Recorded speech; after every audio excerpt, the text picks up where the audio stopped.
I couldn't help but notice your pain. My pain? It runs deep. Share it with me.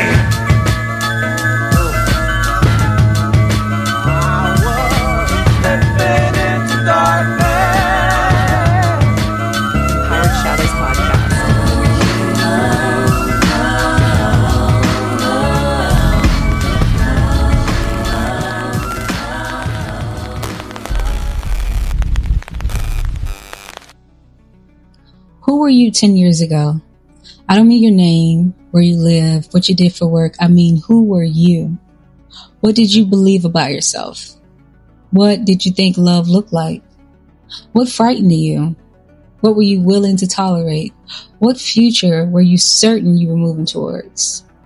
Now, imagine that version of you standing in front of you. Will they recognize the person you are now? Would you recognize them?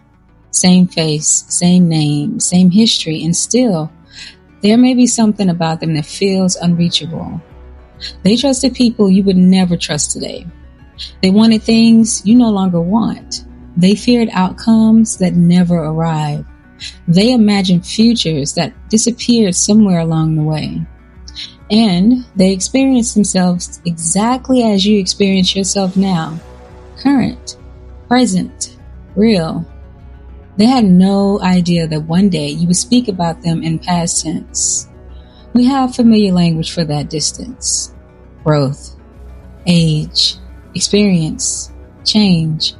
Those words describe movement. They do not fully explain continuity. What actually passed from that version into this one? The body, the memories, the personality, the observer? Or did each version simply inherit enough from the last to experience the transition as one uninterrupted life? There is even an idea that takes this question somewhere much stranger. The possibility that from the first person point of view, one version of the observer always continues. We'll get there. First, we need to understand what exactly we mean when we say, I'm still me. I'm Woofy, and this is the Empowered Shadows Podcast. There are certain assumptions we inherit so early that we rarely think to question them. We assume time moves forward. We assume the world continues when we are not looking at it. We assume the person who wakes up tomorrow will be the same person who went to sleep tonight.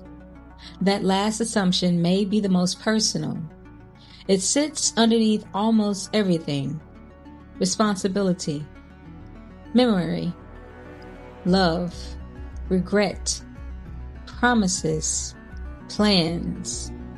The idea of a future depends on the belief that someone will eventually arrive there and that person will still be you. Human beings are storytellers. We organize our lives into beginnings, turning points, losses, discoveries, and endings.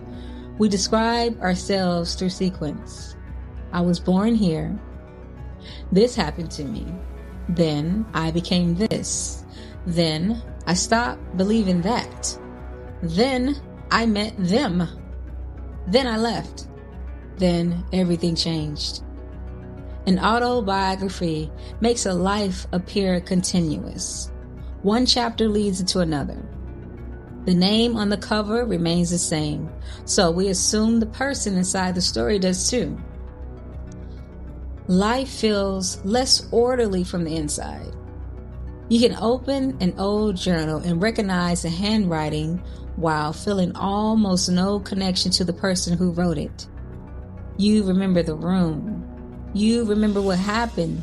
You may even remember pressing the pen into the page. Still, the voice can feel unfamiliar. The fears seem distant. The certainty feels strange. The person writing believed they knew what their life meant.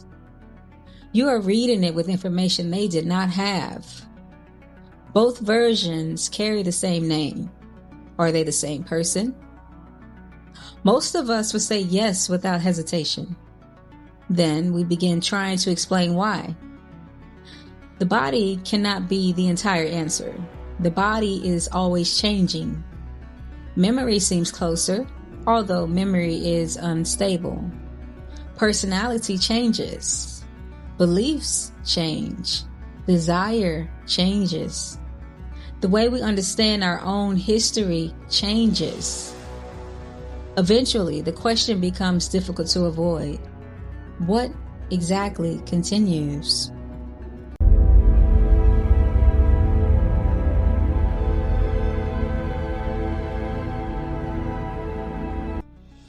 Identity may feel like a solid object, although much of it is narrative.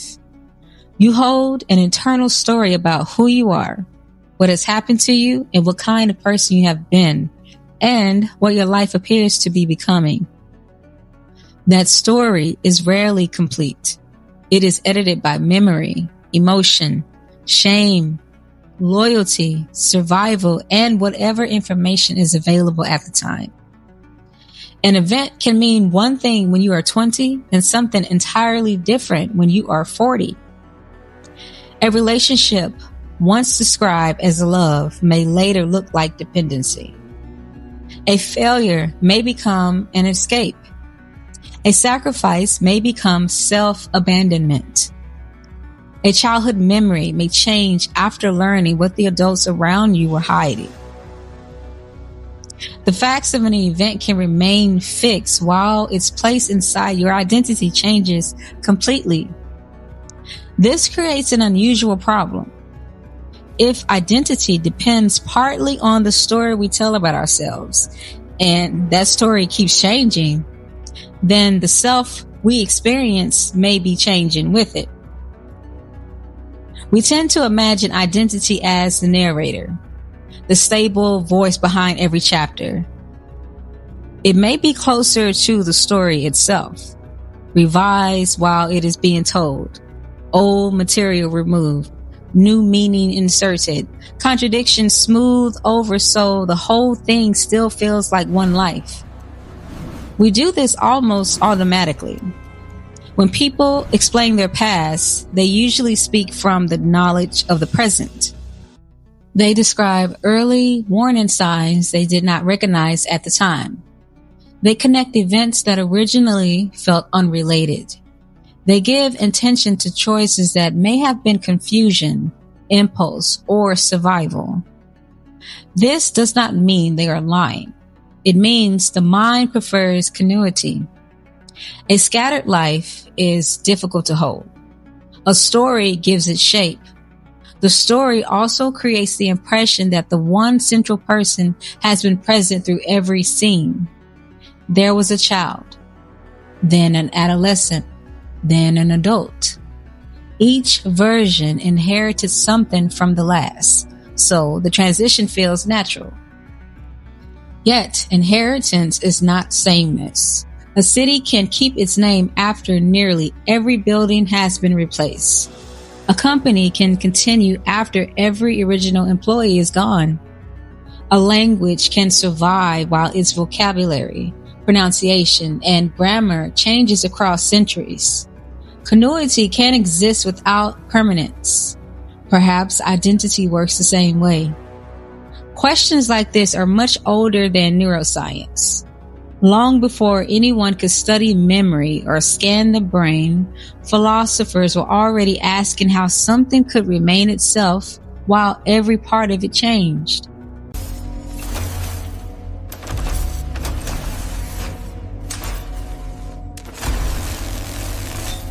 More than 2,000 years ago, a question emerged from the story of an old wooden ship. As the ship aged, its planks began to rot. One was removed and replaced, then another. Years passed. More of the original structure disappeared. Eventually, every board, rope, and piece of material had been exchanged. Was it still the same ship? At first, the question sounds like a philosophical game. Then, the ship becomes a person. The body changes constantly. Cells die. Cells are replaced. Hair grows and is cut. Skin sheds. Bones rebuild. The brain changes through experience. Habits alter neural pathways. Injury can change temperament. Illness can change desire. Grief can reorganize an entire life. Very little remains untouched. Still, you continue using the same name. Other people recognize you. Your records remain attached to you. You retain obligations created by earlier versions of yourself. The law treats you as continuous. Your family treats you as continuous. You usually treat yourself that way too. The ship remains the ship largely through agreement. Its history continues. Its name continues. Its function continues. Its relationship to the people who recognize it continues. Maybe identity is held together through something similar. A collection of relationships, a remembered history, a body moving through time, a name that remains attached while nearly everything beneath it changes. The question becomes stranger when the original materials are preserved. Imagine every removed plank from the ship is stored. Years later, someone rebuilds another ship using all the original pieces. Which one is the real ship? The one that continued sailing, or the one made from the original material? There is no easy answer. Continuity points in one direction. Physical origin points in another. Now, imagine the same problem applied to consciousness. Suppose an exact copy of you could be created. Same body, same memories, same private fear, same childhood, same voice in the mind. The copy opens its eyes believing it's you. You also remain alive, holding the same belief. Which consciousness has the rightful claim? Both can remember being 5 years old. Both remember the same first heartbreak. Both know the private thought you have never spoken aloud. From the outside, there may be no meaningful difference. From the inside, there are suddenly two centers of experience. Two people saying, I am the original. The puzzle reveals something uncomfortable. Memory may establish psychological continuity, yet it does not explain why experience is happening from this exact point of view. And we do not need a laboratory or a perfect duplicate to encounter a version of that problem. We already live beside earlier versions of ourselves who feel strangely separate from the person looking back at them.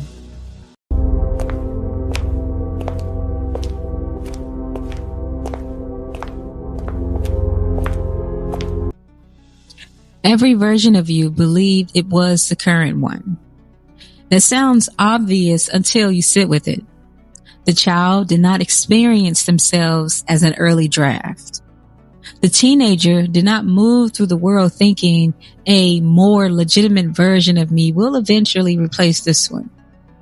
The person you were 10 years ago felt as immediate to themselves as you feel now. They woke up at the center of experience. They looked out through their own eyes. They assumed their concerns were real, their relationships were important, and their interpretation of life was at least partly correct. Some of those concerns no longer matter to you. Some of those relationships no longer exist. Some of their beliefs may embarrass you. Their future became your past. From their point of view, you were hypothetical. From yours, they are gone. There was no clear moment when they disappeared. No final day, no ceremony, no announcement that one identity had ended and another had taken its place. Change occurred gradually enough to preserve the illusion of a single, uninterrupted self. That may be why old photographs can produce such a particular feeling. You know the person in the image is you. You may remember the clothing, the location, the expression, and who stood outside the frame. Still, the person can feel distant. Sometimes you feel tenderness towards them, sometimes frustration, sometimes grief. You may want to warn them. You may want to ask how they tolerated what they did. You may wonder why they could not see what you now see as obvious. The language people use in these moments is revealing. I was a completely different person. I don't recognize myself. That version of me is gone. I'm not her anymore. I'm not him anymore. These phrases are usually treated as metaphors. What if they are more accurate than we realize? A person can remain biologically alive while a recognizable arrangement of identity disappears. The beliefs, attachments, fears, ambitions, and interpretations that once formed a self can dissolve. The body continues. The name continues. Something has ended. Nobody holds funerals for these versions. The loss is folded into maturity, transformation, survival, or time. We accept it without asking where the previous person went. Memory seems like the obvious bridge between those versions. That answer creates another problem.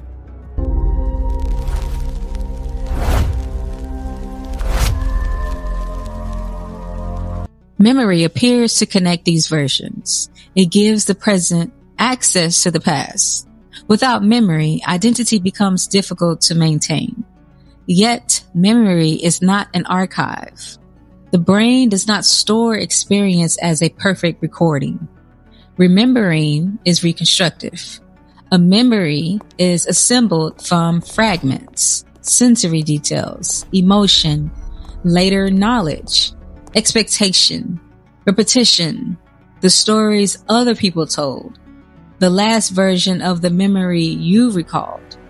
Each act of remembering can alter what is remembered. A memory may feel vivid and still be inaccurate. Confidence does not guarantee precision. Emotion does not guarantee precision.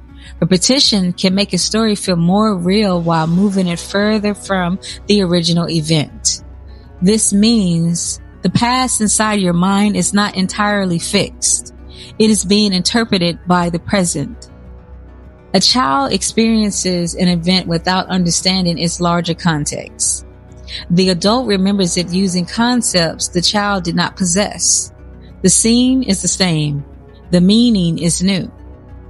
Sometimes the meaning becomes so dominant that it feels as though it was always there. Family reveals this problem constantly. Siblings can grow up in the same house and remember different childhoods. One remembers warmth. Another remembers tension. One remembers a parent as strict. Another remembers the same parent as frightening. One recalls a holiday full of joy. Another remembers what happened after everyone went home. Each person builds identity around their version. These memories influence who they trust, what they fear, and what they believe happened to them. If memory forms part of identity, then several people can emerge from the same history carrying incompatible realities. Even your own memories may disagree across time. A period once remembered as happy can look lonely in retrospect. A person once remembered as protective can later appear controlling. The mind does not simply preserve the past, it negotiates with it. There are also experiences that leave almost no accessible memory at all. Early childhood, sleep, anesthesia, blackouts, certain forms of trauma. Hours pass, the body continues. Conscious experience becomes unavailable or cannot later be recalled. You wake and assume continuity. You trust that the person who entered sleep is the person who returned. Most mornings provide no reason to question it. The assumption works. That does not make the mechanism obvious. If memory can be revised, lost, distorted, or manufactured, then memory alone cannot fully explain the persistence of self. It may hold the story together. The story is not necessarily the observer. The body changed. The narrative changed. Memory changed. Experience still seems to be happening from somewhere.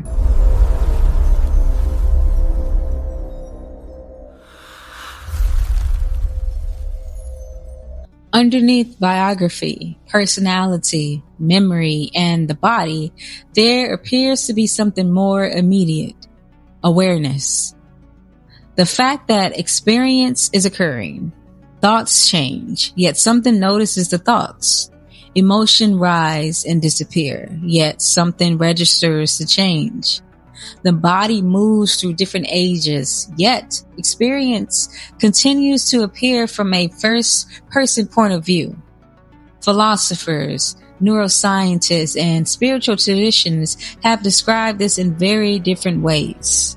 The witness, the observer, the self, the soul, subjective awareness, consciousness.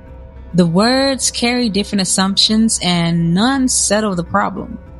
We know consciousness exists through direct experience.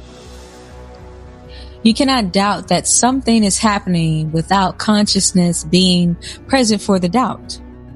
The difficulty begins when we ask what consciousness is. Is it produced entirely by the brain? Is it a process rather than a thing? Is the sense of a stable observer created by several systems working together?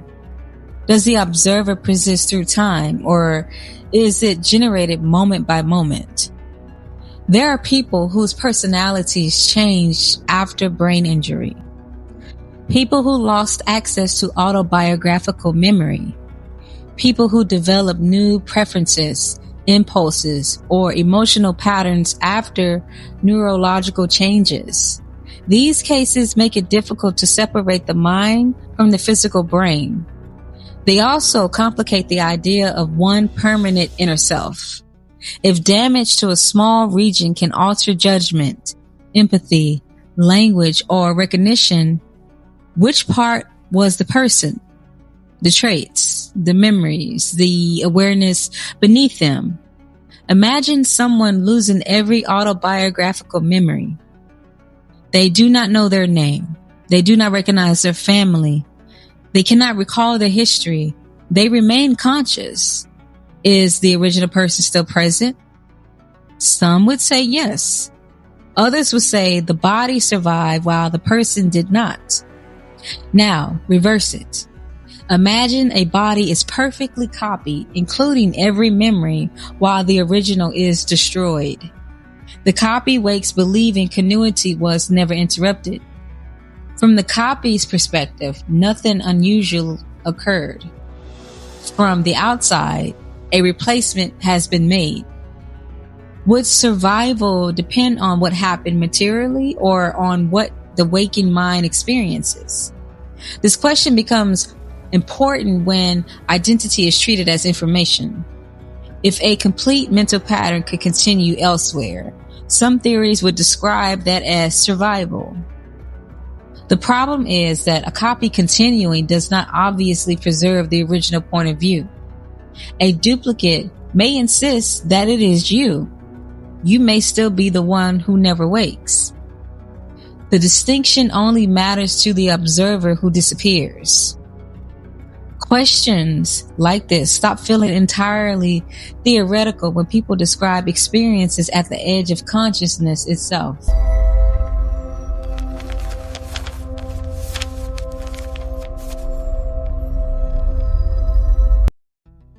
Near-death experiences enter this conversation carefully.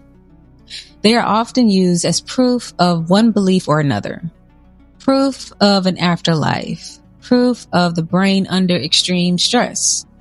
Proof that consciousness can separate from the body. Proof that human perception becomes unreliable near death.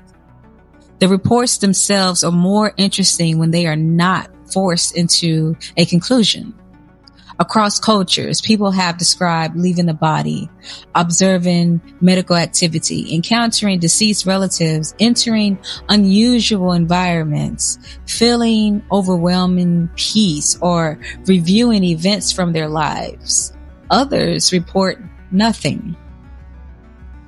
Some experiences can be influenced by physiology, medication, oxygen deprivation, expectation, memory, and cultural language. Some reports contain details people believe they should not have known. The evidence remains debated. The mystery remains. What matters here is the way these experiences disturb the ordinary boundary around consciousness. People return saying the version of reality they trusted was incomplete. Some lose their fear of death. Some struggle to resume ordinary life. Some feel they were sent back. Some describe the experience as more real than waking reality. Their interpretations differ. The common element is interruption. A person approaches a limit, returns, and no longer experiences identity the same way. Near death, the story of the self can loosen. The name, profession, social role, resentment, and personal history may feel temporarily irrelevant. What remains is awareness, or the memory of awareness. The distinction is possible to verify from inside the report. There are also less dramatic thresholds: deep meditation, psychedelic states, disassociation, extreme grief, sensory deprivation, moments when the ordinary structure of self becomes unstable. People may lose their usual sense of location, time, or separation. Some experience terror. Others experience unity. Again, interpretation follows culture and expectation. The experiences suggest that everyday self is not the only arrangement consciousness can take. The identity used to move through ordinary life may be a functional interface, a necessary organization, a way for the mind to navigate a body, relationships, language, danger, and time. An interface feels real while it is operating. It does not reveal the full system beneath it. And now the earlier question returns. Could an observer continue even when one possible version of events does not? There is a speculative idea in quantum mechanics that adds almost exactly that.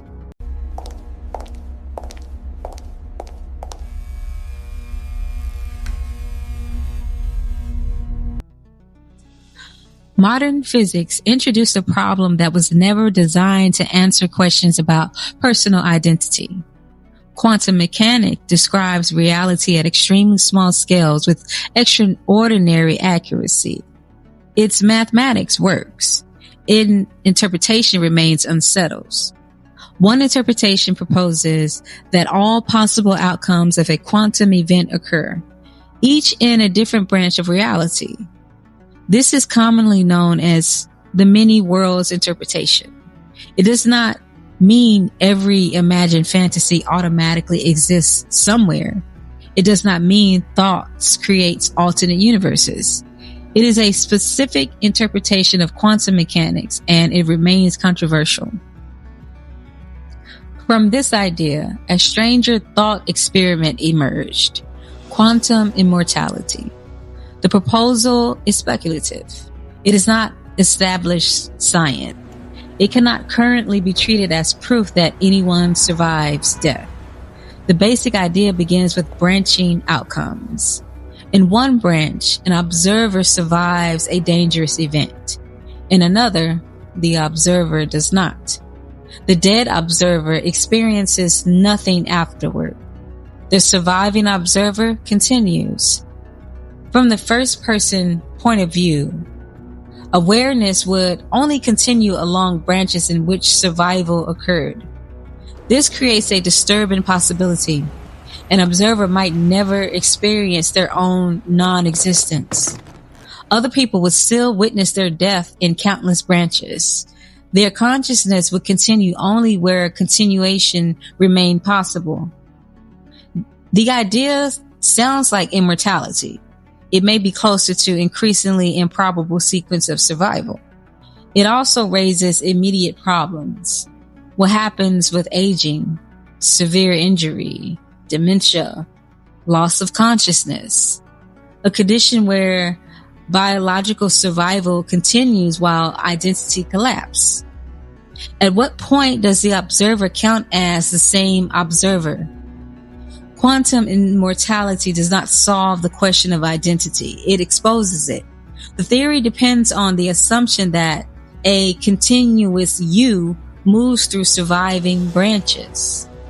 We have already failed to locate that continuous entity. If the body changes, memory changes, personality changes, and consciousness may arise moment by moment, what exactly would be traveling?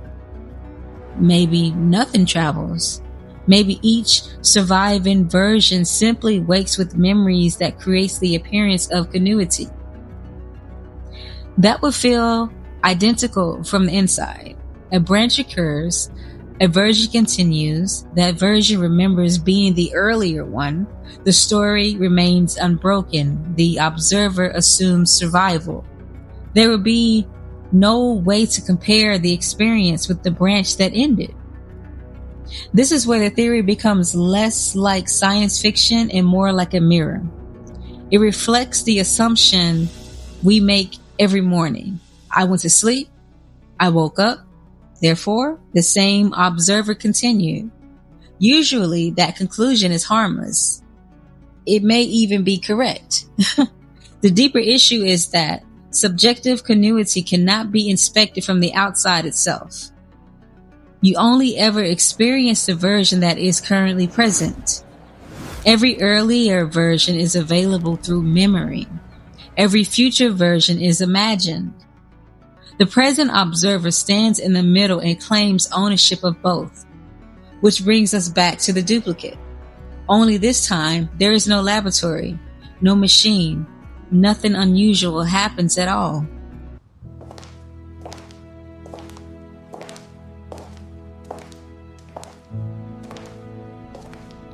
Imagine going to sleep tonight. Nothing unusual happens. No accident, no experiment, no visible interruption. Tomorrow morning, someone wakes up in your bed. They have your body, your memories, your responsibilities, your relationships. They know where the bathroom light is. They know which side of the bed you prefer. They remember the private thought you had before falling asleep.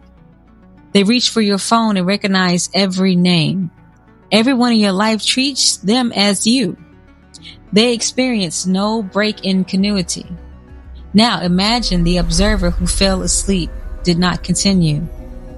A new observer appeared with the access to the same memory, the same body, and the same internal story.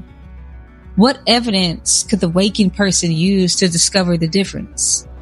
Memory would support continuity. The body would support continuity. Other people would support continuity. The waking observer would sincerely say, "Of course, I'm the same person."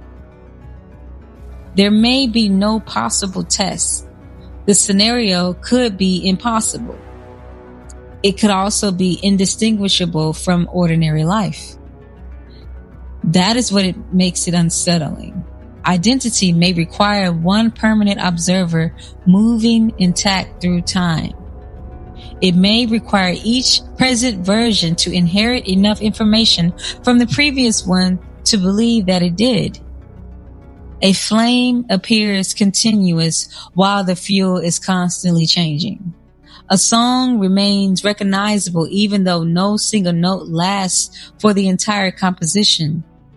A wave moves across water while the individual water molecules do not travel in the same way the wave appears to. Maybe the self is a pattern, a process, a reoccurring arrangement that recreates the feeling of one person continuing. This does not make life meaningless. It may make each version more significant. The person you are now is temporary, even if personal identity is perfectly continuous. Your current interpretation will change. Your current body will change. Your current emotional world will change. The future will inherit what you do without remaining exactly who you are. You are living inside a version that cannot see its own ending, just as the earlier versions could not see theirs.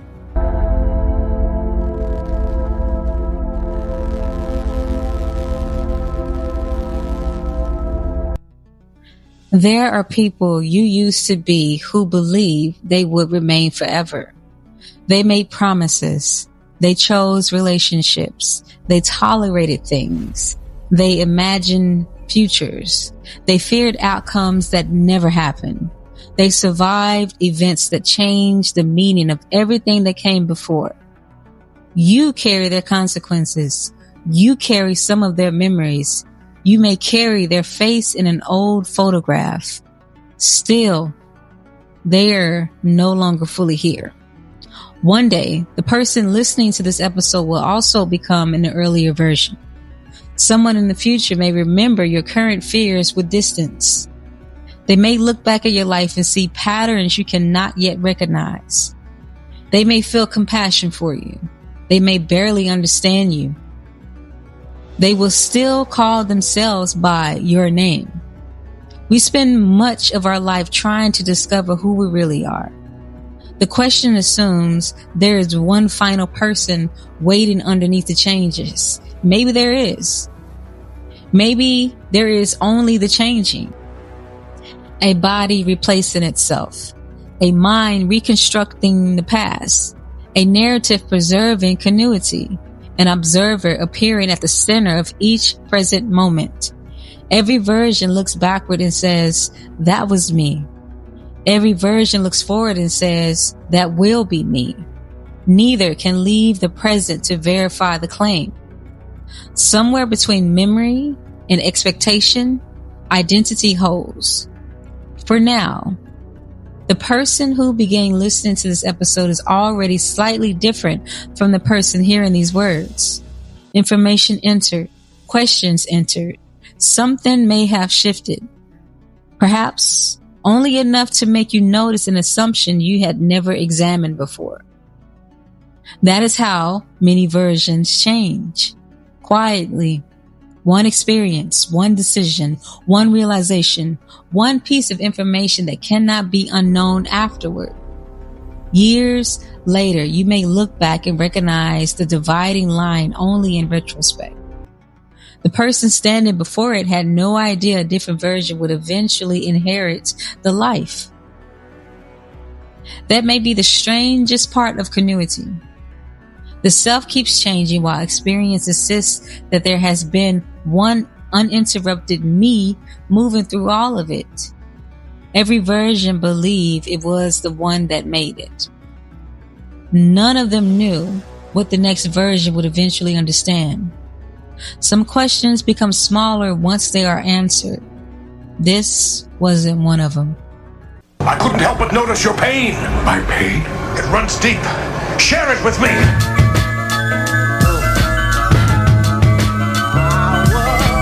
Into darkness.